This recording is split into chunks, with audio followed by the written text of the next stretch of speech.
Alright, so it starts off with a lot of really weird names. Gath, Marishah, Ziph, Adoraim, Lachish, Azekah, Zorah, Aijalon, and Hebron. These were the fortified cities in Judah and Benjamin. He made the fortifications stronger, placed commanders in them, and supplied them with food, oil, and wine. He also stored shields and spears in each of the cities, making them very strong. This is how Judah and Benjamin remained under his control.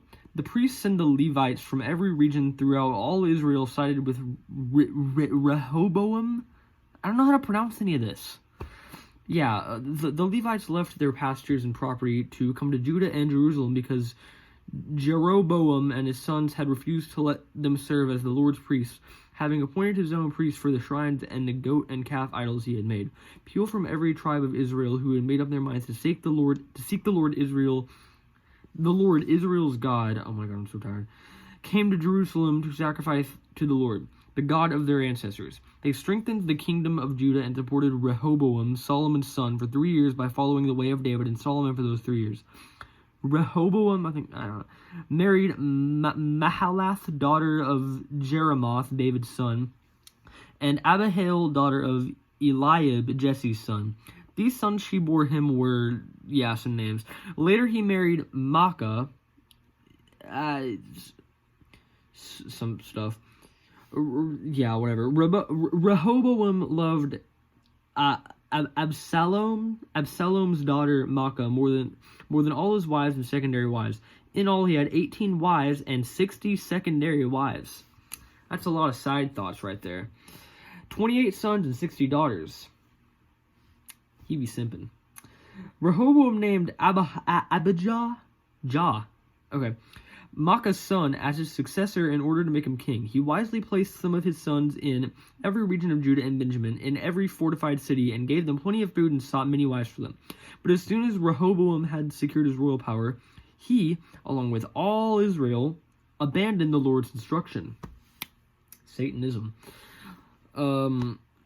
Egypt's king Shishak attacked Jerusalem in the 5th year of King Rehoboam because Israel had been unfaithful to the Lord.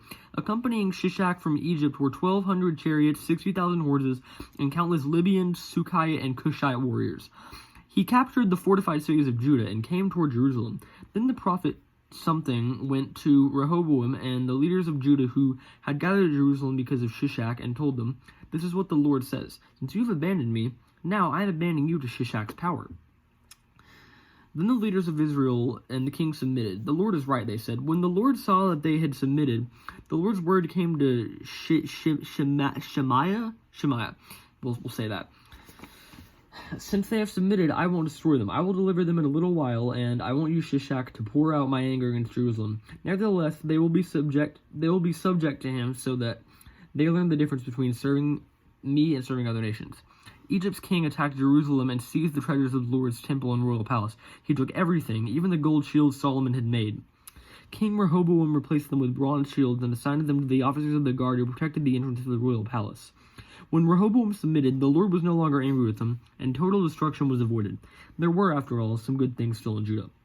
So King Rehoboam was securely established in Jerusalem. Rehoboam was 41 years old when he became king, and he ruled 17 years in Jerusalem, the city the Lord had chosen from all of the tribes of Israel to put his name.